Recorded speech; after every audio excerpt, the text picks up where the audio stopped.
Chapter 3 है financial institution.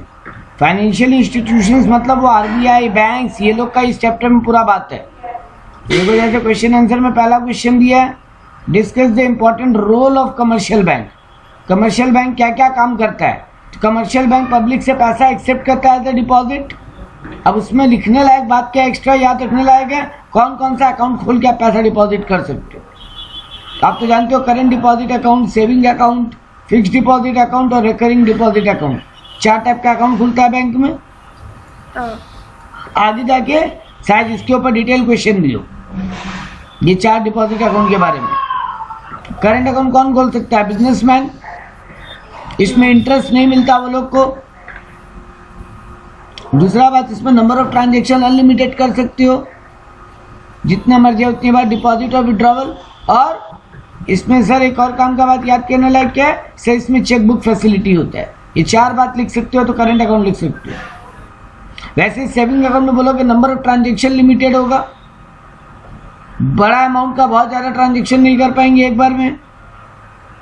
Chequebook facility इसमें भी है और इसमें करंट से ज़्यादा लेकिन फिक्स डिपॉजिट से कम इंटरेस्ट मिलता है। आज की डेट में अगर पूछो तो अराउंड 3 to 4% इंटरेस्ट मिलता है। और ये जनरल पब्लिक होता है, बिजनेस ट्रांजेक्शन के लिए नहीं होता, कॉमन पब्लिक के लिए नॉर्मल अकाउंट की तरह होता है।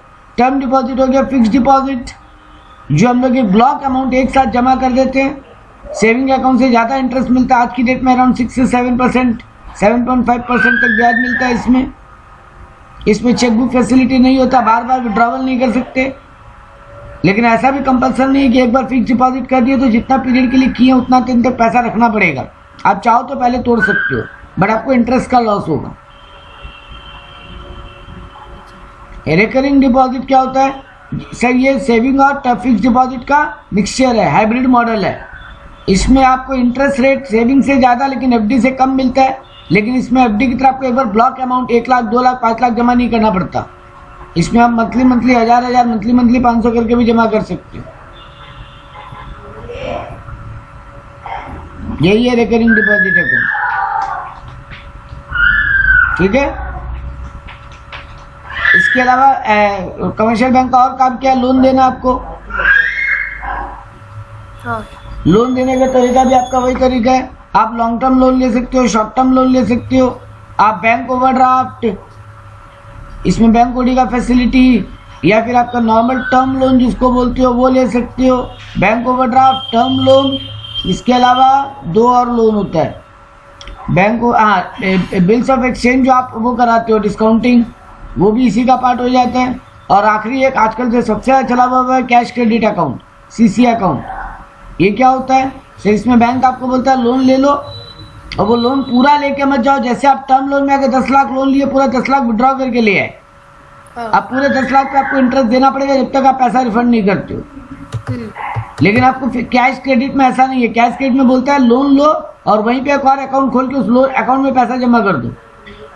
मतलब ये बैंक के पास ही पड़ा रहेगा आपका पूरा लोन अमाउंट। आपको जब जितना जरूरत हो उतना ही विड्रॉवल करो एंड उस विड्रॉवल पे उतना इंटरेस्ट दो जितना दिन के लिए विड्रॉ किया। लेट से हम 50 लाख का सीसी अकाउंट ले लिया, अब अगर हमको अभी 10 लाख का जरूरत है, हम 10 लाख विड्रॉ किया या पेमेंट किया किसी पार्टी को और अगले 20 दिन के बाद हम दोबारा ये पैसा जमा कर दे रहे हैं, तो अगले 20 दिन तक हमको 10 लाख पे ब्याज देना पड़ेगा।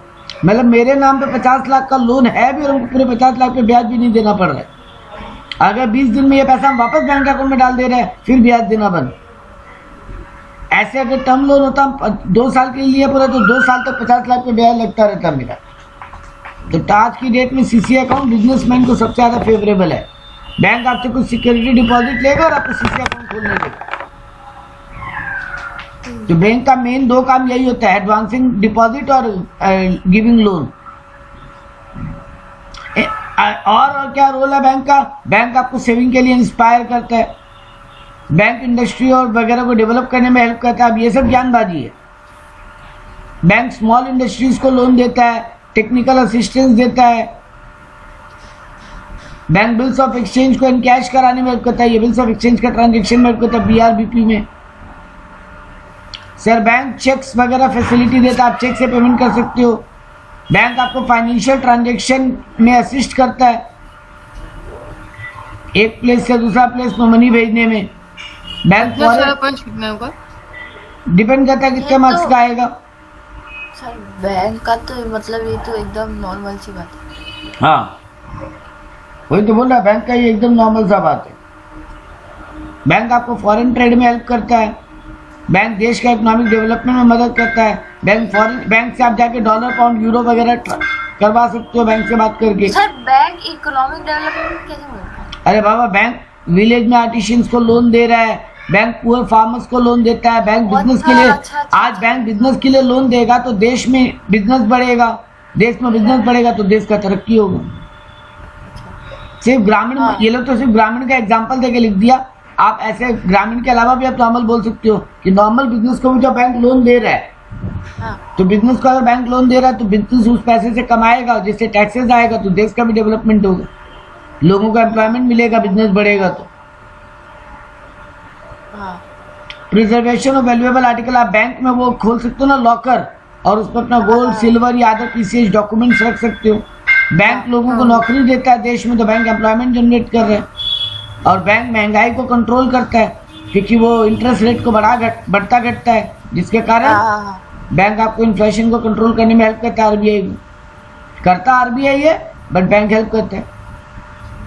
अब यहाँ पे बहुत ही इंपॉर्टेंट क्वेश्चन है जिसका आंसर लिखने का तरीका हम आपको अपना वे में बता देते हैं। Discuss the process of credit creation by bank and what are the limitations of credit creation. Limitation अलग अलग पढ़ रहे हो, बट क्रेडिट क्रिएशन शायद मेरे नोट्स में पढ़े हो। हाँ हम बताते हैं, एक बार दोबारा सुनो। पहले एग्जाम में लिखोगे क्रेडिट क्रिएशन का मतलब क्या होता है। तो जो बैंक अपने डिपॉजिट में से पब्लिक को आगे लोन देता है और वो लोन बार बार सर्कुलेट होता रहता है, उसी को बोलते हैं क्रेडिट क्रिएशन। अब इसका पैराग्राफ चेंज, पहले क्रेडिट क्रिएशन का मतलब लिख दिए, उसके बाद पैरा चेंज करके लिखोगे कि ये क्रेडिट क्रिएशन दो चीज पे डिपेंड करता है कि बैंक में कितना डिपॉजिट आ रहा है और आरबीआई के थ्रू सीआरआर और एसएलआर का रेट क्या डिसाइड हुआ है। सीआरआर एसएलआर को मिला के क्या बोलते हैं, आरआर, रिजर्व रेशियो। बहुत जन उसको एलआरआर भी बोलता है, legal reserve, liquidity reserve ratio. ये होता क्या है, सीआरआर क्या होता है, बैंक को आरबीआई के पास जितना रुपया अपने टोटल डिपॉजिट का जितना परसेंटेज आरबीआई के पास जमा रखना पड़ता है। और एसएलआर क्या होता है, बैंक को अपने टोटल डिपॉजिट का जो परसेंटेज खुद के पास जमा रखना पड़ता है। अब एक ये दोनों का मीनिंग लिख दोगे, पहला पैराग्राफ पहला 2 लाइन में क्या क्रेडिट क्रिएशन का मतलब बता दोगे, उसके बाद पैरा चेंज करके सीआरआर एसएलआर का बताते हुए बता दोगे, इसी को आरआर बोलते हैं। अब बोलोगे लेट्स टेक एन एग्जांपल। अब 3 पैराग्राफ बनाओगे। पहला पैराग्राफ में बोलोगे let's say mister x has taken loan from a bank ABC limited. Bank का नाम भी दे सकते हो, आपका मन करे तो एक्सिस बैंक, जो भी नाम दे सकते हो। तो मान लो 1 लाख रुपया ले आके बैंक में डिपॉजिट किया। मिस्टर एक्स एबीसी लिमिटेड में 1 लाख रुपया डिपॉजिट किया। अब एबीसी लिमिटेड क्या करेगा, let's say CRR plus SLR मिला के 10% है। बोलना कि let's say CRR plus SLR मिला के 10% है। तो बैंक क्या करेगा, उस 1 लाख का 10% यानी 10,000 डिपॉजिट कर देगा आरआर के रूप में, 5,000 अपने पास और 5,000 आरबीआई के पास, जो भी रेट होगा सीआरआर एसएलआर का उसके हिसाब से। ये 8.2 भी हो सकता है, 5.5 भी हो सकता है, जो भी हो सकता है। आप बोलो दोनों मिला के 10% है, तो 10,000 काट के बाकी 90,000 बैंक आगे लोन दे सकते हैं। अब ये मिस्टर एक्स क्या करेगा, लेट से ये जाके XYZ बैंक में अपना पैसा रख दिया, ये 90,000 डिपॉजिट कर दिया, तो XYZ बैंक भी 9,000 काटेगा 90,000 का 10% और आगे किसी मिस्टर बी को लोन दे देगा। 9,000 काट के यानी 81,000 मिस्टर बी को आगे लोन दे देगा। मिस्टर बी जाके लेट से उसको कोई कि LKM बैंक में जमा कर देगा पैसा, तो वो भी 8,000 81,000 का 10% काटेगा 8,100 और बाकी बचा हुआ अमाउंट आगे किसी मिस्टर एम को लोन दे देगा। And this goes on. तो ये वाला कहानी आपको 3 बार लिखना है और तीसरी बार वाला पैराग्राफ में बोल देना एंड दिस गोज ऑन। ठीक है। अब दिस गोज ऑन कहाँ तक, फिर पैरा चेंज करके बोलना this will continue up to, formula होता है 1/RR इंटू इनिशियल डिपॉजिट। तो मेरा इनिशियल डिपॉजिट कितना था, 1 लाख, डिवाइडेड बाई 10% यानी ये 10 लाख रुपया हो जाएगा। तो ये मैक्सिमम क्रेडिट क्रिएशन 1 लाख से 10 लाख हो सकता है अगर आरआर का रेट 10% है, ठीक है। और लास्ट पैराग्राफ लिखोगे कि इससे ये बात समझ में आता है, we can understand from this that credit creation depends on 2 things, how much amount is getting initial deposited and what are the reserve ratio rate declared by RBI. अगर आरआर बढ़ेगा तो क्रेडिट क्रिएशन कम होगा, अगर RR घटेगा तो credit creation बढ़ेगा, और initial deposit बढ़ेगा तो क्रेडिट क्रिएशन बढ़ेगा, और इनिशियल डिपॉजिट घटेगा तो क्रेडिट क्रिएशन घटेगा। बात समझ में आया? हाँ सर। से इतना बड़ा लिखना है, इतना बड़ा तभी लिखना जब ये 10 मार्क्स में आएगा। अगर इससे छोटा में आया तो कम में आएगा तो क्रेडिट क्रिएशन का मतलब बताना और ये फॉर्मूला बताते हुए बोलना let's say 1 lakh is total deposit and RR is 10%, so loan will be created 10 lakh. मतलब वो सीआरआर और एसआरआर सीआरआर एसएलआर का मीनिंग भले लिख देना, बट वो 3 एग्जांपल क्रिएट करने का जरूरत नहीं है। ठीक है। हाँ, लेकिन लास्ट में ये बात जरूर लिखना कंक्लूजन के रूप में कि इनिशियल डिपॉजिट अगर बढ़ता है तो क्रेडिट क्रिएशन बढ़ता है, और घटता है तो क्रेडिट क्रिएशन भी घटता है। लेकिन आरआर अगर बढ़ जाए, अरे ज्यादा डिपॉजिट रखना पड़ेगा बैंक को तो लोन कम दे पाएगा ना बेटा, तो लोन कम दे पाएगा मतलब क्रेडिट क्रिएशन कम होगा। तो आरआर और क्रेडिट क्रिएशन का रिश्ता उल्टा है, इनवर्स है, जबकि इनिशियल डिपॉजिट और क्रेडिट क्रिएशन का रिश्ता पॉजिटिव है। ठीक है। हाँ। अब यहाँ पे साथ ही में पूछा इसका लिमिटेशन यानी बुराई बताओ क्रेडिट क्रिएशन का। तो दुनिया में अगर डिमांड फॉर क्रेडिट ही नहीं हो तो बैंक क्या क्रेडिट क्रिएट करेगा? लोगों को लोन लेने के लिए एक्स्ट्रा रिजर्व जमा रखना पड़ता है। हाँ। तो वो भी एक प्रॉब्लम है कि लोगों के पास उतना रिजर्व नहीं होते जमा रखने के लिए। सेंट्रल बैंक का मॉनिटरी पॉलिसी कई बार मतलब इतना हार्ड होता है इन्फ्लेशन के टाइम में कि बैंक ज्यादा लोन दे नहीं पाती, ज्यादा सिक्योरिटी नहीं है लोगों के पास तो लोग लोन नहीं पाते। देश अगर बिजनेस का इकोनॉमिकल हालत खराब है तो लोग लोन लेके करेंगे क्या? तो ये सब रीजन से भले ही कितना ही सीआरआर घटे या भले ही कितना एसएलआर घटे, भले ही कितना इनिशियल डिपॉजिट बढ़े, बट मार्केट में अगर इकोनॉमिकल हालत खराब है, लोगों के पास सिक्योरिटीज नहीं है उतना जमा रखने के लिए, आरबीआई का मॉनिटरी पॉलिसी टफ है, तो फिर क्रेडिट क्रिएशन नहीं हो पाता। यही इसका बुराई हुआ। हाँ। अगला टॉपिक पूछा है एग्जाम्पल में, देखो एक ही बार पूछा हुआ है, बहुत बड़ा टॉपिक है। पहले आता था जब 15-15 नंबर का क्वेश्चन आते थे, बट अब उतने नंबर के क्वेश्चन का स्कोप बनता नहीं है। यहाँ बोला give a brief account of structure of commercial bank system in India. Commercial bank आ सकता है, यहाँ पे बोल रहा है brief account of commercial bank system in India. तो इंडिया में कमर्शियल बैंक कैसे डिवाइडेड है? पहला बात बोलोगे 2 ब्रेकअप में डिवाइडेड है, शेड्यूल्ड बैंक और नॉन शेड्यूल्ड बैंक। सर ये शेड्यूल्ड और नॉन शेड्यूल्ड क्या होता है? कुछ नहीं। शेड्यूल्ड का मतलब आरबीआई का जो बैंकिंग लिस्ट है, आरबीआई का एक टेबल है, शेड्यूल है पूरा, जिसमें पूरा लिखा हुआ है कौन कौन सा बैंक को वो लिस्टेड रखा है, शेड्यूल्ड रखा है। इंडिया में 28 पब्लिक सेक्टर बैंक है, जिसमें से एक एग्जांपल है स्टेट बैंक और उसका पूरा ग्रुप। ऐसे ये regional rural bank, state cooperative bank, ये सब कई एक शेड्यूल्ड बैंक है। ठीक है। तो पहले बोलो कि इंडिया में बैंकिंग स्ट्रक्चर 2 टाइप का है, शेड्यूल्ड और नॉन शेड्यूल्ड। तो देखो यहाँ पे बताया है scheduled and non scheduled bank are required to fulfil certain condition. उनको कुछ कंडीशन फुलफिल करना होता है तो आरबीआई उनको लिस्ट में डाल देते हैं। वो कंडीशंस आपको नहीं बताने, वो पेड अप कैपिटल वगैरह का कंडीशन होता है, कितना पेड अप कैपिटल होगा तो उसको शेड्यूल्ड बैंक मानेंगे। ठीक है। उसके बाद बताओगे दूसरा कैटेगरी होता है nationalised and non nationalised bank. Again ये भी कुछ नहीं है, गवर्नमेंट का डिक्लेयर्ड है, कई एक प्राइवेट बैंक और कई एक public sector bank, government bank, जिसको लोग नेशनलाइज किया 1980 में। खाली यही याद रखना बहुत रहेगा आपके लिए। बैंक उनको नेशनलाइज बैंक की लिस्ट में डाल दिया, बाकी सब नॉन नेशनलाइज बैंक हो गए, लेकिन सारी आती है आरबीआई के अंडर में। एक और बैंकिंग सेक्टर इंडिया में बहुत ज़्यादा चलता है, वो है कोऑपरेटिव बैंक। बहुत लोग क्या करते हैं डिस्ट्रिक्ट लेवल पे या अलग अलग लेवल पे अपना अपना एक ग्रुप बना लेते हैं। इन ये लोग नेशनलाइज नहीं होते, लेकिन ठीक है, लोग अपना पब्लिक एक ग्रुप बना लिया, सब जो जो मेंबर बने सब अपना अपना फंड जमा किए, तो उस बैंक के पास एक अच्छा खासा फंड हो गया। अब वो फंड से मेंबर्स को भी लोन दिया जाएगा, आउटसाइडर को भी लोन दिया जाएगा। तो लोग अपना ग्रुप बना लिए, जैसे पार्टनरशिप होता है वैसे, तो वैसे एक कोऑपरेटिव सोसाइटी क्रिएट करके भी बैंक खोला जा सकता है। रीजनल रूरल बैंक नाम से ही क्लियर है। ये इंदिरा गांधी चालू की थी, इंदिरा गांधी गवर्नमेंट चालू किया था 1975 में, क्योंकि तब इंडिया में इतने शेड्यूल्ड बैंक वगैरह या ये स्ट्रक्चर्ड बैंक इतने नहीं थे। तो रूरल एरिया के लिए अलग अलग, जैसे आप पढ़ते हो ना bank of Maharashtra, bank of Tamil Nadu, bank of Punjab, ये सब पहले रीजनल रूरल बैंक हुआ करती थी। फॉरेन बैंक आपको पता ही है, जो दूसरे देशों के बैंक जो इंडिया में ओपन होती, जो इनकॉर्पोरेटेड आउटसाइड इंडिया।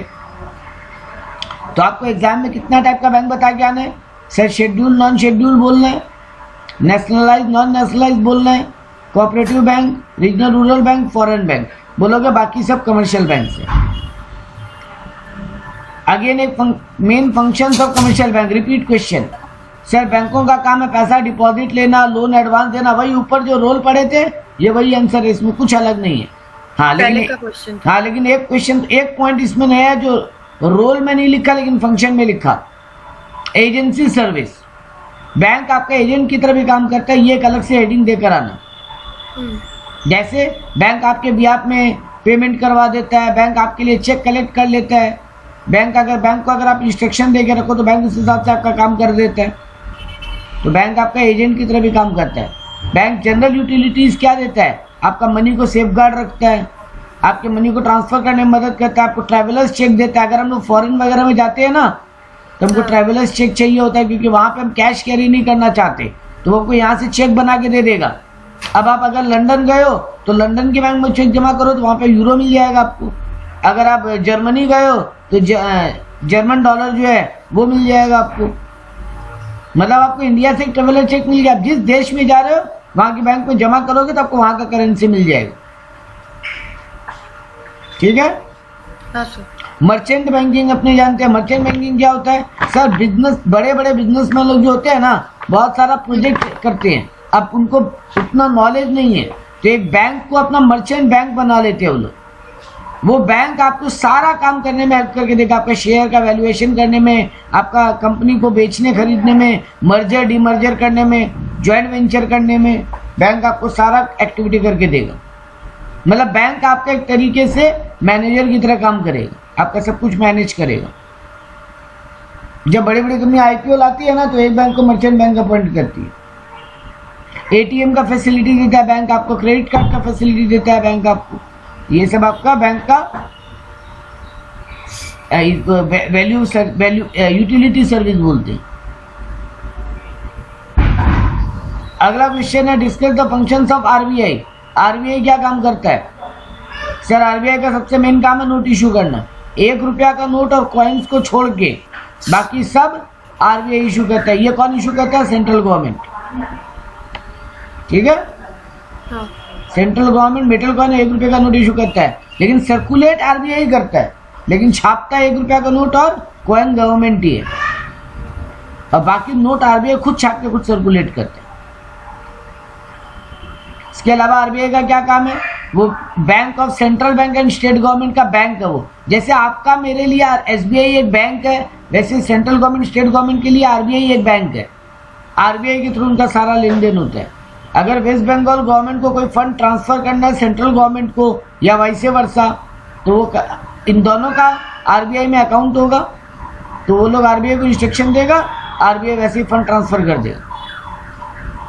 जैसे आपका मेरा बैंकों में अकाउंट होता है, वैसे ही बैंकों का अकाउंट कहाँ होगा? सारे बैंकों का अकाउंट आरबीआई के पास होगा। हाँ, आरबीआई इसके अलावा देश में बैंकिंग पूरे सिस्टम को सुपरवाइज और कंट्रोल करता है। मतलब रूल रेगुलेशन बनाना, नजर रखना, पेनल्टी लगाना, चेकिंग करवाना, सब काम आरबीआई करता है सारे बैंकों का।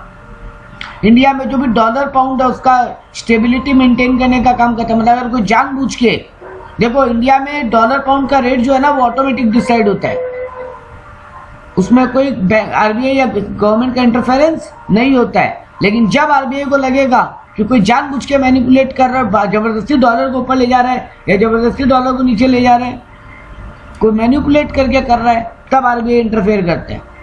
तो आरबीआई देश में एक्सचेंज रेट को स्टेबल भी करने का काम करता है। इकोनॉमिक डेवलपमेंट में मदद करता है देश का, क्योंकि आरबीआई गवर्नमेंट को प्लानिंग करने में मदद करता है। आरबीआई का सबसे इंपॉर्टेंट काम क्रेडिट कंट्रोल, वो अलग से पढ़ना ही है पूरा डिटेल में। आरबीआई इन्वेस्टिगेशन करता है, आरबीआई बैंकिंग सिस्टम को और डेवलप कैसे किया जाए और पब्लिक को ईजी कैसे किया जाए उसके लिए प्लानिंग करता है। तो ये सब आरबीआई का काम है, ठीक है। लेकिन ये जो क्रेडिट कंट्रोल वाला काम है अभी डिटेल में पढ़ेंगे नेक्स्ट क्वेश्चन में, और ये बहुत इंपॉर्टेंट आंसर है। आरबीआई का method of credit control. Credit control है क्या? सर देश में अगर बहुत ज़्यादा उधार दिया जा रहा है तो उसको कैसे रोका जाए, और अगर बहुत कम उधार दिया जा रहा है तो उसको कैसे बढ़ाया जाए। दोनों ही है। कंट्रोल करना मतलब खाली रोकना नहीं होता है। तो अगर क्रेडिट क्रिएशन गिर रहा है तो आरबीआई का ही काम होगा कि उसको कैसे वापस बढ़ाया जाए, और क्रेडिट क्रिएशन बढ़ रहा है तो आरबीआई का काम होगा वापस कैसे उसको ठीक किया जाए। तो इसका दो अप्रोच है आरबीआई के पास, quantitative control and qualitative control, ठीक है, क्वांटिटेटिव एंड क्वालिटेटिव। तो क्वांटिटेटिव कंट्रोल ही मेन है। क्वालिटेटिव में तो क्या है ना, क्वांटिटेटिव में क्या है ना, नंबर्स से खेलता है आरबीआई, परसेंटेजेस से खेलता है, और क्वालिटेटिव कंट्रोल में ना इंस्ट्रक्शंस वगैरह से प्रेशर बना के काम करवाते हैं। तो सबसे पहले क्वांटिटेटिव कंट्रोल पर चेंज इन बैंक रेट। देखो बैंक रेट क्या है सर? बैंक रेट वो रेट है जिसपे आरबीआई कमर्शियल बैंक को लोन देते हैं लॉन्ग टर्म के लिए। आरबीआई कमर्शियल बैंक को लॉन्ग टर्म के लिए लोन देता है, वो हो गया बैंक रेट। तो आरबीआई अगर बैंक रेट को बढ़ा ले, जब आरबीआई को लगेगा ना कि बैंक बहुत ज़्यादा उधार दे रहे हैं तो आरबीआई बैंक रेट को इंक्रीज कर देगा। जैसे ही बैंक रेट इंक्रीज होगा कमर्शियल बैंक को भी उधार महंगा मिलेगा लोन, तो वो भी आगे महंगा लोन देंगे। पब्लिक महंगा लोन लेगा नहीं। आरबीआई यही तो चाहता था कि क्रेडिट को कंट्रोल किया जाए। तो बैंक रेट को बढ़ाए तो क्रेडिट गिरेगा, और बैंक रेट को अगर गिरा ले तो क्रेडिट बढ़ेगा। क्योंकि अगर आरबीआई को लग रहा है मार्केट में लोन बहुत कम हो रहा है तो बैंक रेट कम कर लेगा, तो बैंकों को सस्ता लोन मिलेगा, तो बैंक भी आगे सस्ता लोन देंगे, तो पब्लिक लेने को तैयार रहेगा, तो लोन बढ़ने लगेगा। क्लियर है मेरा बात? हाँ सर। इस पूरे पार्ट में बेटा यही पढ़ना है कि इन रेट्स को आरबीआई बढ़ाएगा तो क्रेडिट गिरेगा, और इन रेट्स को आरबीआई गिराएगा तो क्रेडिट बढ़ेगा। बस ये रेट होता क्या खाली वो जानना, लॉजिक सबका सेम है। इस पूरे क्वांटिटेटिव कंट्रोल में आप जहां जहां रेट के बारे में पढ़ोगे वहां यही बात पढ़ोगे कि रेट्स बढ़े तो क्रेडिट गिरेगा, रेट्स गिरे तो क्रेडिट बढ़ेगा। बैंक रेट क्या होता है? वो रेट जिसपे आरबीआई बैंकों को लॉन्ग टर्म लोन देता है। सीआरआर बढ़ा देगा, बोलेगा सीआरआर क्या होता है? जो पैसा आरबीआई के पास टोटल डिपॉजिट का बैंकों को आरबीआई के पास जमा करना पड़ता है। एट प्रेजेंट वो 5.25 के आसपास है। तो सीआरआर बढ़ेगा तो क्रेडिट गिरेगा, सीआरआर गिरेगा तो क्रेडिट बढ़ेगा। एसएलआर क्या होता है? Statutory liquidity ratio. सर जो पैसा अपने पास जमा रखना पड़ता है बैंकों के पास टोटल डिपॉजिट का, तो भाई एसएलआर अगर बढ़ेगा तो क्रेडिट क्रिएशन घटेगा, एसएलआर अगर घटेगा तो क्रेडिट क्रिएशन बढ़ेगा। यहाँ पे दो रेट नहीं लिखा हुआ, अब बता दे रहा है, repo rate and reverse repo rate. इनका मीनिंग क्या होता है? सर रेपो रेट भी वही रेट है जिसपे आरबीआई बैंकों को लोन देता है, बट यहाँ शॉर्ट टर्म पर्पस के लिए। तो बैंक रेट और रेपो रेट सेम है। आरबीआई बैंकों को जो लोन देता है, लेकिन बैंक रेट क्या है? लॉन्ग टर्म के लिए, रेपो रेट शॉर्ट टर्म के लिए। और रिवर्स रेपो रेट उल्टा हो गया, जब बैंक आरबीआई के पास अपना पैसा डिपॉजिट करती है और बदले में ब्याज लेती है। और ये रेट सारा में बात एक ही कॉमन है, ये रेट्स बढ़ेंगे तो क्रेडिट क्रिएशन घटेगा, और ये रेट्स गिरेंगे तो क्रेडिट क्रिएशन बढ़ेगा। ठीक है, क्लियर है ये पॉइंट? अब आता है ओपन मार्केट ऑपरेशन। होता क्या है? अपने डॉक्यूमेंट पढ़े ट्रेजरी बिल। सर क्या होता है? सेंट्रल गवर्नमेंट को जब उधार का दरकार होता है वो आरबीआई के थ्रू ये मार्केट में बिकवाते हैं, है ना? तो इन्हीं सिक्योरिटीज को जब आरबीआई बैंकों को देती है, आरबीआई बैंक को बोलती है मेरे पास गवर्नमेंट का ट्रेजरी बिल है, आप लोग लो और पब्लिक को बिकवाओ, तो ये बैंक आरबीआई से बाई करेगी। मान लो एक बार आरबीआई एसबीआई को बोला ये गवर्नमेंट सिक्योरिटीज है, ट्रेजरी बिल के अलावा और भी बहुत सारे गवर्नमेंट सिक्योरिटीज होते हैं, वो लो और पब्लिक को बेचो। तो अब एसबीआई जैसे ही आरबीआई से खरीदेगी, एसबीआई के पास पैसा कम हो जाएगा, तो एसबीआई आगे लोन नहीं दे पाएगी। तो आरबीआई ये तो चाहता था, तो वो क्या करेगा, ये गवर्नमेंट सिक्योरिटीज को बेचेगा बैंक्स को, जब उसको क्रेडिट कंट्रोल करना होगा। और उल्टा आरबीआई बैंकों को लालच देगा, तुम्हारे पास गवर्नमेंट सिक्योरिटी, हमको वापस दे दो, हम अच्छा खासा प्रीमियम पे वापस ले रहे हैं। तो एसबीआई आरबीआई को वापस दे देगा वो डॉक्यूमेंट, मतलब सेल करेगा। तो आरबीआई जब सेल करे तो क्रेडिट को रोकने के लिए आरबीआई जब वापस परचेज करेगा तो फिर से बैंकों के पास पैसा आ जाएगा, तो बैंक लोन दे पाएंगे, तो उधार बढ़ेगा। तो आरबीआई गवर्नमेंट सिक्योरिटीज को सेल करेगा क्रेडिट को कंट्रोल करने के लिए, और बाई करेगा क्रेडिट को बढ़ाने के लिए। क्लियर है? हाँ। इसके अलावा दूसरा तरीका होता है क्वालिटेटिव कंट्रोल, जिसमें देखो पहला तरीका बोला डायरेक्ट एक्शन। यहाँ पे ये लोग वैसा नाम यहाँ अलग से नहीं दिया, एक मिनट,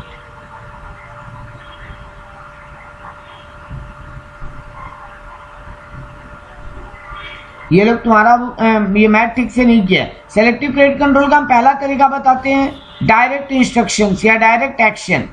आरबीआई ना बैंकों को बोलेगा देखो लोन ज्यादा मत दो, अगर डॉक्यूमेंट में गड़बड़ मिला तो हम इतना पेनल्टी लगा देंगे, इतना इंटरेस्ट लगा देंगे, इतना फाइन लगा देंगे।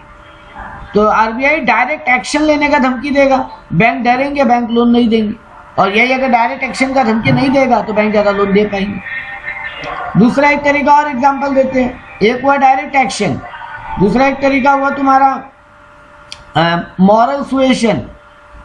मॉरल सुएशन क्या होता है, बैंकों के ऊपर मेंटल प्रेशर बनाएगा आरबीआई, बैंकों के ऊपर आरबीआई मेंटल प्रेशर बनाएगा, और लोन दो और लोन दो। और अगर लोन ज्यादा हो रखा है तो उल्टा प्रेशर बनाएगा, लोन मत दो लोन मत दो, मॉरल प्रेशर, मेंटल प्रेशर। तीसरा तरीका होता है क्रेडिट रेशियोनिंग। अब ये क्रेडिट रेशियोनिंग क्या होता है सर, आरबीआई बैंकों को बोलेगा देखो इतना ही लोन कार लोन के रूप में, तो इससे ज्यादा नहीं दे सकते। मतलब बैंक क्या करेगा, आरबीआई क्या करेगा, बैंक के पास जो टोटल डिपॉजिट है उसका परसेंटेजेस बांट देगा, किस पर्पस के लिए दे सकते हो और किस पर्पस के लिए नहीं दे सकते। तो जब ये बांट देगा तो बैंक फंस जाएगा, बैंक उससे ज्यादा कार लोन नहीं दे पाएगा जितना आरबीआई बोला है। मान ले मेरे पास 1 लाख डिपॉजिट आया, अब मान लिया 20% ही कार लोन दे सकते हैं, तो हम आज के दिन केवल 20,000 ही कार लोन दे पाएगा। इसको बोलते हैं क्रेडिट रेशियोनिंग।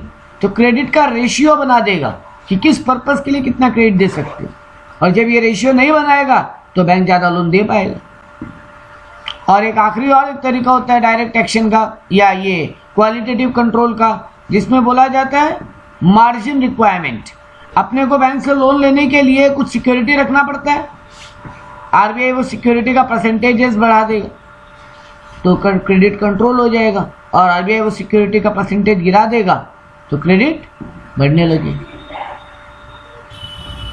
ये लोग क्या किया, इसको अलग टॉपिक बना दिया। आप क्वांटिटी और क्वालिटेटिव के अंदर ही लिख सकते हो। देखो लोग लिखा है direct regulation of interest rate, direct allocation of credit rationing, moral suasion, ये सब यहाँ पे लिखा है। बट बात एक ही हुआ, हम उसको क्वांटिटेटिव और क्वालिटेटिव के अंदर लिख दिए। इसके अलावा और भी तरीके होते हैं, क्रेडिट का प्लानिंग करना, कुछ क्रेडिट के रूल्स बना देना, ऑथराइजेशन का परमिशन वाला सिस्टम कर देना कि इससे ज़्यादा लोन देना तो परमिशन लो, ये सब भी तरीका फॉलो करता है। ठीक है, हाँ सर। लास्ट 2 क्वेश्चन बचते हैं, एक है मॉनेटरी पॉलिसी और एक है फिस्कल पॉलिसी। अब ये दोनों क्या होता है, फिस्कल पॉलिसी होता है 2 चीज, टैक्स को कम बेसी करना, और दूसरा एक और चीज होता है गवर्नमेंट अपना एक्सपेंडिचर को कम बेसी करके इन्फ्लेशन को कंट्रोल करे। फिस्कल पॉलिसी इन्फ्लेशन या डिफ्लेशन को कंट्रोल करने का एक तरीका है जिसमें 2 प्रोसेस होते हैं, टैक्स को कम बेसी करना या गवर्नमेंट अपने एक्सपेंडिचर को कम बेसी करे। ये हो गया फिस्कल पॉलिसी। अब मॉनेटरी पॉलिसी जो बैंक करता है, यही जो ऊपर पड़े हो ना, repo rate, reverse repo rate, bank rate, CRR, SLR, ये सबको बोलते हैं मॉनेटरी पॉलिसी। तो जो तरीका आरबीआई कवर करता है इन्फ्लेशन को रोकने के लिए या डिफ्लेशन को रोकने के लिए, वो हो गया मॉनेटरी पॉलिसी। और ये दोनों चीज गवर्नमेंट करता है, टैक्स और गवर्नमेंट एक्सपेंडिचर को कम बेसी करना।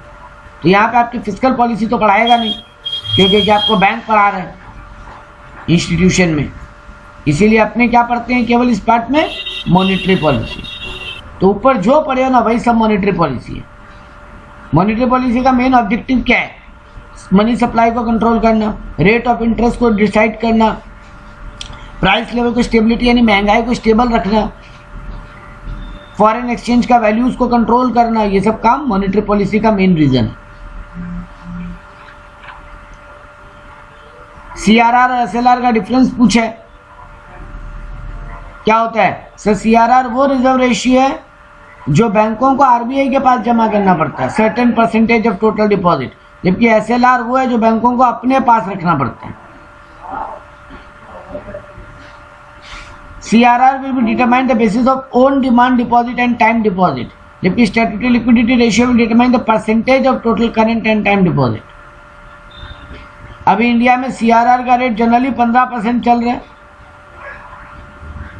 मैक्सिमम 15% तक गया, अभी 5.5% चल रहा है, जबकि SLR का रेट मैक्सिमम 38% तक गया, अभी 24% चल रहा है। इसके ऊपर पेनल्टी है, CRR नहीं फॉलो करोगे तो अच्छा खासा पेनल्टी है, लेकिन SLR नहीं फॉलो करने पे पेनल्टी नहीं है, लेकिन अदर रिस्ट्रिक्शंस लग जाता है आरबीआई के थ्रू। इतना पॉइंट बहुत है। अब ये ज्ञानबाजी वाला आंसर है जो एग्जाम में कई बार आया कि आरबीआई का रोल बताओ देश के इकोनॉमिक डेवलपमेंट में, कैसे आरबीआई देश के इकोनॉमी को डेवलप करता है। सर वो इंडस्ट्रियल फाइनेंस को प्रमोट करता है, फॉरेन ट्रेड को प्रमोट करता है, हाउसिंग लोन वगैरह को प्रमोट करता है, एग्रीकल्चर क्रेडिट में प्लानिंग करता है, कमर्शियल बैंक्स को प्रमोट करता है बिजनेस करने के लिए, ट्रेनिंग देता है बैंकों को और उनके एम्प्लॉयज़ को, ग्रेवियंसेस अगर कोई भी डिस्प्यूट है या कोई भी अगर पब्लिक का प्रॉब्लम है उसको सॉल्व करने के लिए डिपार्टमेंट बना के रखा है आरबीआई। आरबीआई देश के मॉनेटरी डेटा को कंट्रोल करता है, मनी सप्लाई को कंट्रोल करता है, मनी मार्केट को इंटीग्रेट करता है, ये सब काम करता है आरबीआई देश की इकोनॉमी को डेवलप करने के लिए। ये ज्ञानबाजी वाला आंसर है। अगेन एक ज्ञानबाजी वाला आंसर है देखो कई बार आए, आरबीआई का सुपरवाइजरी और रेगुलेटरी रोल बताओ, आरबीआई कैसे सुपरवाइज और रेगुलेट करता है देश की इकोनॉमी को। तो आरबीआई लाइसेंस देता है बैंक को, आरबीआई बैंक का रूल सेट करता है, आरबीआई मिनिमम रिक्वायरमेंट का रूल बनाता है कि कितना मिनिमम पैसा आपके पास होना ही चाहिए बैंक खोलने के लिए। आरबीआई आपको ये भी बैंकों को ये भी बताता है कैसे ऑर्गेनाइज करना है चीज़ों को, कैसे मैन पावर प्लानिंग करना है, कैसे प्रॉफिट प्लानिंग करना है। आरबीआई कोई भी इरेगुलरिटी या फ्रॉड को अगर कोई कंप्लेन आता है तो उसको इन्वेस्टिगेट करता है। आरबीआई बैंक का डे टू डे काम को चेक करता है।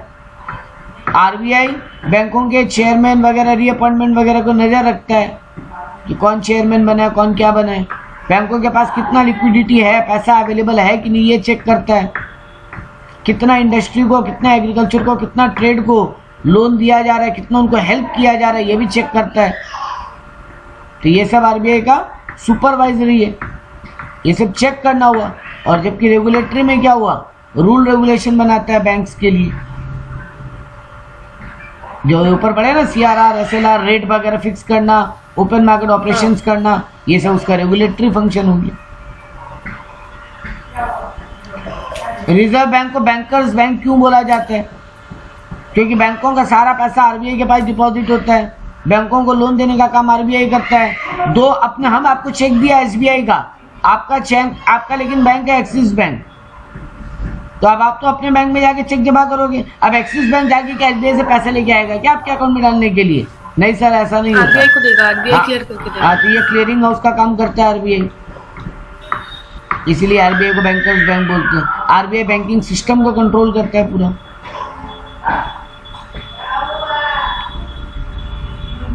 एक आंसर है डेवलपमेंटल बैंक और कमर्शियल बैंक में क्या डिफरेंस है? तो कमर्शियल बैंक तो वो हो गए जो बैंकों जो पब्लिक का काम करते हैं, जबकि डेवलपमेंट बैंक क्या हुआ, जो सिर्फ लॉन्ग टर्म लोन देते हैं, लॉन्ग टर्म और मीडियम टर्म लोन देते हैं बिजनेस के डेवलपमेंट के लिए खाली। ये लोग नॉर्मल बैंकिंग काम नहीं करते, है ना। ये लोग जनरल पब्लिक से ऐसे पैसा डिपॉजिट नहीं लेते, ये लोग खाली बिजनेस को डेवलप करने का काम करते हैं, इसलिए इनको डेवलपमेंटल बैंक कहा जाता है। जबकि आपका कमर्शियल बैंक क्या है, जो पब्लिक से लोन लेना और सब काम करता है, मनी एक्सेप्ट करता है, पब्लिक का एक्टिविटी करता है। ये देखो आज की डेट में देश में डेवलपमेंटल बैंक का क्या जरूरत है सर। ये लोग इंडस्ट्री को रिकंस्ट्रक्ट करता है, जो इंडस्ट्री बर्बाद हो रहा है, लॉस मेकिंग चल रहा है, उसको वापस ठीक करने में हेल्प करता है, नया नया इंडस्ट्री को सेटअप करने में मदद करता है, गवर्नमेंट का पॉलिसीज को इम्प्लीमेंट करने में हेल्प करता है, बैकवर्ड एरियाज में असिस्टेंस देता है बिजनेस करने के लिए। मतलब ये लोग सिर्फ बिजनेस डेवलपमेंट में मदद करता है, स्मॉल स्केल सेक्टर को लोन देता है, रीजनल बैलेंस को ग्रोथ करता है, कैपिटल मार्केट में पार्टिसिपेट करता है, मतलब बैंक कंपनी से पैसा मिलता है उसको मार्केट में लगाता है, रीफाइनेंस करता है, कोऑपरेटिव सोसाइटी वगैरह को लोन देता है ताकि वो लोग आगे छोटे छोटे बिजनेस को लोन दे पाए। देखो दोबारा फिर वही आया रूल ऑफ डेवलपमेंट, मतलब डेवलपमेंटल बैंक बहुत इंपॉर्टेंट है, एक पढ़ो सब जगह लिखो, ठीक है ना। हाँ देखो ये बहुत मस्त आंसर है, ये वाला आंसर पढ़ लोगे तो सब कवर हो जाएगा। इसका प्राइमरी रोल क्या है, देश के इकोनॉमिक डेवलपमेंट और इन्वेस्टमेंट वगैरह को प्रमोट करना। जबकि सेकेंडरी रोल क्या है, देखो बोला अंडर राइटिंग का काम करता है, मतलब कंपनी का शेयर बिकवाता है, कंपनी के रिस्क को मैनेज करता है, कंपनी को फॉरेन लोन अरेंज करके देता है, कोई अगर फॉरेन बिजनेस कर रहा है सिर्फ बिजनेस को मदद कर रहा है, इन्वेस्टमेंट प्रोजेक्ट को हेल्प करता है, आपका प्रोजेक्ट रिपोर्ट वगैरह बनाने में मदद करता है, टेक्निकल एडवाइस देता है कि कौन सा मशीन आपके लिए बेटर होगा, क्या मार्केट आपके लिए अभी सही है क्या सही नहीं है, ये सब इंस्ट्रक्शन देता है आपको। एक और बहुत इंपॉर्टेंट फंक्शन है CDB, small industrial development bank of India. ये गवर्नमेंट का एक डिपार्टमेंट है जिसका काम है बिजनेस को, छोटे छोटे बिजनेस को चेक करना, लोन देना, और अगर लोन नहीं दे पा रहा है तो ये लोग ऐसा कुछ क्रिएट करता है, आपके लिए डॉक्यूमेंटेशन बना के देता है और आपको ना क्या बोलते हैं वो स्टार रेटिंग देता है आपके बिजनेस को चेक करके, ताकि आप बैंकों से जाके लोन ले पाओ। तो ये लोग खुद भी लोन देता है प्लस आपको रैंकिंग देता है, रेटिंग देता है, आपके डॉक्यूमेंट रेडी करवा के देता है ताकि आप बाहर से भी लोन ले पाओ। तो ये लोग स्मॉल स्केल बिजनेस को मदद करने के लिए बनाए गए, ये नाम ही है ना small industrial development bank. Small bank को फाइनेंस में हेल्प करते हैं, फाइनेंस खुद भी देते हैं।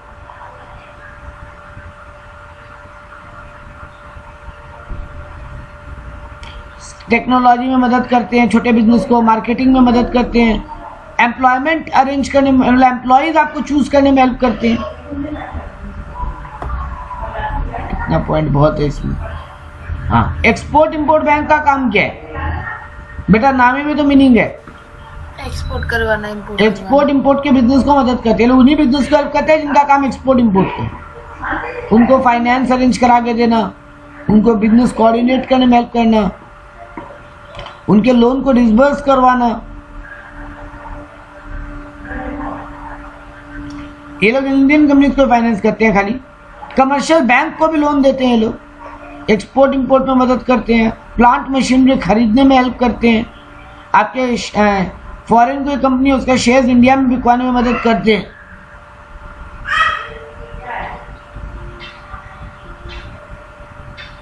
हाँ, ये बहुत इंपॉर्टेंट है एग्जाम के लिए, NABARD, national bank for agriculture and rural development.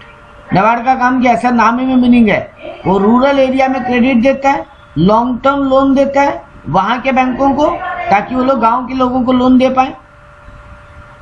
Small industries जो गांव में सेट हुआ उनको कोऑर्डिनेट करता है, और एग्रीकल्चर को भी रीफाइनेंस करता है। तो स्मॉल एरिया, रूरल एरिया में स्मॉल बिजनेस और एग्रीकल्चर दोनों को मदद करता है। आपको क्रेडिट रैंकिंग देता है ताकि आपको बाहर से लोन मिले, वर्क रिसर्च वर्क में मदद करता है, कहाँ क्या बिजनेस सक्सेसफुल होगा, आपके बिजनेस को इंस्पेक्शन करने में हेल्प करता है ताकि आपको आगे से लोन मिल पाए। LIC का इंडिया में क्या रोल है सर, LIC लोगों के सेविंग को एक जगह अरेंज करने में हेल्प करता है सर, LIC इंफ्रास्ट्रक्चर को डेवलप करता है, देश का जो 5 ईयर प्लान बनता है उसमें LIC प्लान बनाने में हेल्प करता है, LIC दूसरे फाइनेंशियल इंस्टीट्यूशंस को भी लोन देता है। तो LIC वाला वही सब ज्ञान है। देखो LIC देश का इकोनॉमिक स्टेबिलिटी बढ़ाता है, इन्वेस्टमेंट बढ़ाता है, लोगों को सेविंग एक जगह अरेंज करता है, कैपिटल क्रिएट करता है, फाइनेंशियल इंस्टीट्यूशंस को डेवलप करने में हेल्प करता है, इंडस्ट्रीज को लोन देता है, कैपिटल मार्केट में पैसा लगाता है, शेयर मार्केट में। आप अगर LIC का पॉलिसी लेते हो तो आपको इंटरेस्ट मिलता है, देश का इंफ्रास्ट्रक्चर बनाने में हेल्प करता है LIC, एम्प्लॉयमेंट देता है लोगों को। यही सब कॉमन ज्ञान है बेटा, सब जगह लिख सकते हो। हाँ, LIC अगर आप लेते हो तो आपको टैक्स में छूट मिलता है, आपके लाइफ का रिस्क को कवर करता है, लाइफ का अनसर्टेनिटी को कवर करता है।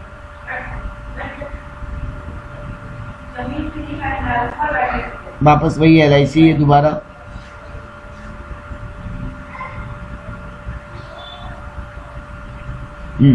इसका नाम सुनियो, IRDA, insurance regulatory and development authority.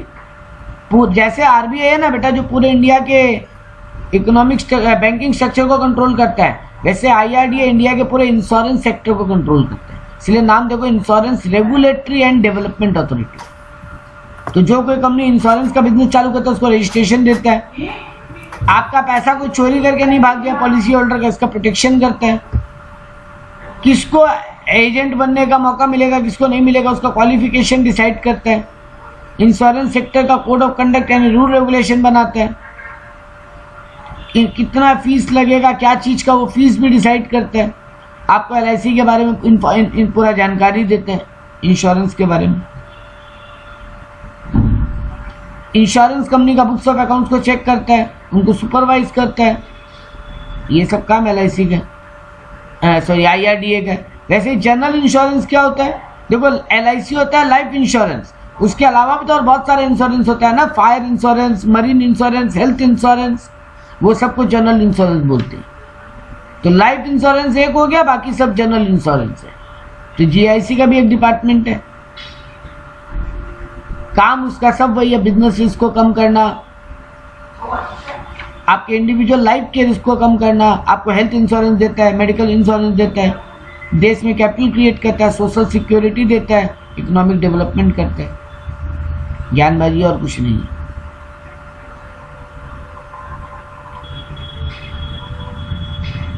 ये पता है आपको म्यूचुअल फंड क्या होता है? नहीं सुना है खाली। सुनो, हम लोग एक एक कंपनी, हम रिलायंस के शेयर में पैसा लगाया, हम टाटा का शेयर में पैसा लगाया, हम विप्रो का शेयर में पैसा लगाया, अलग अलग। मेरे पास इतना फंड थोड़ी ना होगा कि सबका सब में 2-2, 5-5 लाख लगा दें। एक आम पब्लिक के पास तो इतना पैसा नहीं है। मान लो आज मेरे पास 20,000 रुपया है खाली, तो ये 20,000 रुपया में हम कहाँ लगाएगा? सब जगह का तो हम कुछ भी नहीं ले पाएगा। तो हम क्या करते हैं, म्यूचुअल फंड कंपनियां होती है आज की डेट में, जैसे ICICI prudential mutual fund, axis mutual fund, ऐसे बहुत सारे म्यूचुअल फंड होते हैं। हम क्या किया, एक म्यूचुअल फंड खरीद लिया 20,000 रुपये का। अब ये म्यूचुअल फंड क्या करेगा, ऐसे और भी लाखों लोगों का पैसा लिया 20,000 करके, वो पूरा पैसा ही अलग अलग सेक्टर्स ऑफ शेयर मार्केट में लगा देगा। तो यानी ये पैसे का बकेट बनाता है और फिर उसको इन्वेस्ट करता है। तो लार्ज नंबर ऑफ इन्वेस्टर से ये लोग इन्वेस्टमेंट लेता है और उसको अलग अलग कंपनी के शेयर्स में इन्वेस्ट कर दिया। इनके पास तो 20,000 करके 1 लाख लोगों का पैसा आया, तो 20,000 करोड़ आ गया, 20 लाख करोड़। 20 लाख करोड़ रुपया तो ये लोग कहीं भी लगा सकते हैं, बड़ा बड़ा कंपनी में। ये लोग मेरे को इन्वेस्ट करने में मदद कर रहे हैं, प्लस इनके पास पूरा एक्सपर्ट का टीम होता है, कौन सा सेक्टर में लगाना चाहिए, कौन से सेक्टर में नहीं। ये लोग लोगों को सेविंग बढ़ा रहे हैं, लोगों को कैपिटल मार्केट क्रिएट करके दे रहे हैं, फाइनेंस को कोऑपरेट करते हैं लोग। आज की डेट में म्यूचुअल फंड का बहुत एडवांटेज है, आपको डाइवर्सिफिकेशन मिलता है, क्योंकि आप खरीदते तो 2-3 कंपनी का शेयर खरीदते, ये लोग लगाएगा पैसा कम से कम अलग अलग सेक्टर का 8-10 कंपनी में, जिससे कि पैसे डूबने का रिस्क कम होगा। यहाँ पे एक्सपर्ट बैठे हैं, कहाँ लगाना है और कहाँ नहीं लगाना है पैसा देखने के लिए, MBA किए हुए, फाइनेंस का पढ़ाई किए हुए। आपका इन्वेस्टमेंट मोटा मोटी यहाँ सेफ रहता है, म्यूचुअल फंड में पैसा डूबने का चांस कम रहता है। इनका ऑपरेटिंग कॉस्ट बहुत कम है, ऐसा नहीं है कि एक म्यूचुअल फंड लेने के लिए आपका 20,000 में से 2,000 रुपया काट ले गए लोग, बहुत कम काटता है। आप 20,000 रुपया का म्यूचुअल फंड खरीदो, ये लोग आपसे चार्जेस के रूप में खाली 200 रुपया लिया मान लो, तो बाकी आपको 19,800 इन्वेस्ट होगी। ब्रोकरेज वगैरह कम लगता है बहुत, लिक्विडिटी है, जब चाहो बेच के अपना पैसा निकाल लो, और टैक्स में भी बेनिफिट, अगर इनमें पैसा इन्वेस्ट करते हो तो गवर्नमेंट आपको उस पर टैक्स भी माफ करेगी। ठीक है। हाँ। 2 टाइप का म्यूचुअल फंड होता है, ओपन एंडेड और क्लोज एंडेड। ओपन एंडेड मतलब sell unit on a continuous basis and allow investor to enter and exit as per their convenience. आप जब चाहो पैसा लगाओ, जब चाहो निकल जाओ। लेकिन क्लोज एंडेड में आपको बोलेगा इतना स्पेसिफाइड नंबर ऑफ शेयर लेना ही पड़ेगा और इतने पीरियड के लिए आपको पैसा लगा के रखना पड़ेगा। मान लो हम बोलते हैं मेरे 3 साल का है, तो अब 3 साल तक आप यहाँ से पैसा नहीं निकाल पाओगे इस म्यूचुअल फंड से। क्लोज एंडेड मतलब जिसका टाइम पीरियड का लॉक होगा, और ओपन एंडेड मतलब जिसमें आप जब चाहो बेचो जब चाहे खरीदो। इंडिया में बैंक्स के अलावा एनबीएफसी चलता है, non banking financial corporation. IIFL का नाम सुनियो, मुथूट फाइनेंस का नाम सुनियो, हाँ ये सब non banking financial corporation. NBFC देखो नाम में ये नॉन बैंकिंग फाइनेंशियल कॉर्पोरेशन, मतलब बैंक नहीं है लेकिन फाइनेंस का काम कर रहे हैं। ये भी आरबीआई के अंडर में आते हैं। देखो एलआईसी एक एनबीएफसी है, जनरल इंश्योरेंस भी एक एनबीएफसी है, क्योंकि लोग बैंक नहीं है लेकिन आपसे पैसा ले रहे हैं और मार्केट में लगा रहे हैं। देखो ये लोग यहाँ difference between banks and NBFC दिया है आपको। एनबीएफसी में डिमांड डिपॉजिट नहीं होगा, मतलब ऐसा नहीं होगा कि आप जब चाहो पैसा लगाओ जब चाहो निकालो। इसको बैंक का लाइसेंस नहीं मिला, ये अदर देन बैंक का लाइसेंस पे काम करता है। ये लोगों को भी रिजर्व रेशियो मेंटेन करना जरूरी नहीं है, जैसे कहते ना सीआरआर एसएलआर, जो बैंक को कंपल्सरी है इनको नहीं है। ये लोग फॉरेन इन्वेस्टमेंट 100% ले सकते हैं, जो बैंक नहीं ले सकते। इंडिया में कितना टाइप का एनबीएफसी चलता है, लोग यहाँ पे बताएं। इक्विपमेंट लीजिंग कंपनी है, मतलब आपको अगर आपको मशीन्स लेनी है बड़ी बड़ी, ये लोग उसके लिए फाइनेंस करते हैं। ये लोग आपको हायर परचेज पे फाइनेंस करते हैं। हायर परचेज पड़े हो ना ईएमआई पे एसेट्स खरीदने में। हाँ अपने जब गाड़ी लेने जाते हैं या घर लेने जाते हैं, या जब ये कोई जाके लैपटॉप वगैरह लेते हैं, बोलते हैं ना हम आपको फाइनेंस करवा दे रहे हैं सर, तो वहां देखते हो बजाज फाइनेंस बैठा रहता है। ये लोग यही काम करते हैं, ये लोग एनबीएफसी है। ये लोग बड़ी बड़ी कंपनियों को लोन देते हैं आपसे पैसा लेके। ये लोग म्यूचुअल फंड में पैसा लगाते हैं, आपसे पैसा लेके म्यूचुअल फंड में लगा देंगे। ये सब टाइप का चलता है इंडिया में, ये नहीं पढ़ने का दरकार।